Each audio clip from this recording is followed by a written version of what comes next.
Joining us now, Congressman Adam Schiff, Democrat from California, chairman of the House Intelligence Committee. Congressman, good to see you again. Thank you for being with us tonight.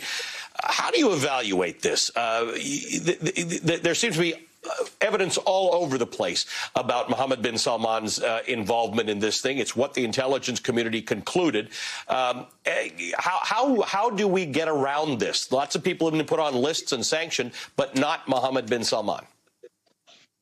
I don't think we can get around it. And you're right, this is a powerful statement of attribution by the intelligence community. They didn't withhold anything. They said the Crown Prince basically has blood on his hands for ordering this capture or kill operation. And it's very hard to hold accountable the people who did the deed and let the person who ordered the deed be done off the hook. So I've been urging the administration to go further, to make sure there are repercussions that are personal to the Crown Prince. I think he should be shunned. I think he should be, I don't think the president should talk with him. I don't think the president should see him. I think the administration should go after assets of his in the Saudi investment fund that may be linked to the murder of Khashoggi. And look, the Saudis have every interest in pushing back against Iran. They're going to want to do that regardless of the action we take against the Crown Prince. So I think we can do more without having a complete rupture of relations.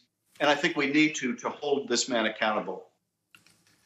I think you bring up an interesting point. If we'd been having this conversation 15 years ago about American relationships with Saudi Arabia, the number one concern would have been energy supply. We've come a long way from that. But Saudi Arabia does work with America and other countries on counterterrorism and with respect to Iran. But this administration seems to be trying to reset that table, too, to sort of let the powers in the region, Israel, Saudi Arabia and Iran, know things are going to look a little different moving forward.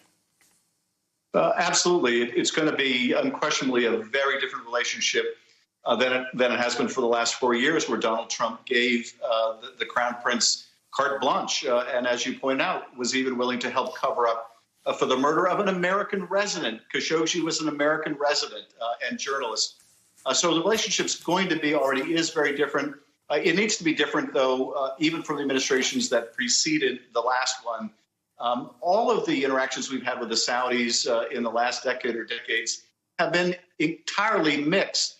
If you look at countering Iran, for example, the debacle of the war in Yemen has strengthened Iran's hand. If you look at the counterterrorism fight, the degree to which Saudi Arabia has supported these madrasas that preach this virulent and I think bastardized form of Islam, this radicalized form, has created the climate for the proliferation of terrorism. So it's a very mixed relationship. I don't think it ought to cause us to in any way cater to the Crown Prince, particularly in light of the murder and dismemberment of Jamal Khashoggi. For those who would accuse the administration of being soft on Iran, in fact, this airstrike in Syria was in fact aimed at Iranian militants in Syria who are propping up the Syrian government.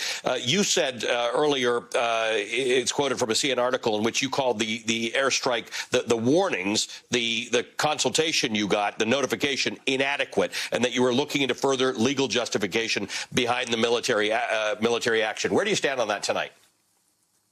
Well, from what I've seen so far, and what I've seen, frankly, is very preliminary, the strike was justified and proportionate and necessary to deter Iran from further attacks on U.S. forces.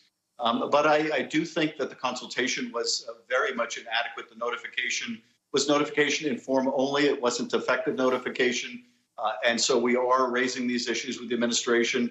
And I want to explore in more depth the legal justification, given this was an attack on the soil of a sovereign state, that being Syria.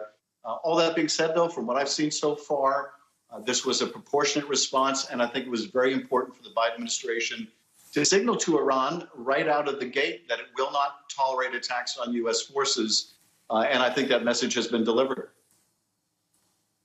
Congressman, good to see you. Thank you for joining us tonight. Congressman Adam Schiff is the chairman of the House Intelligence Committee. We appreciate it.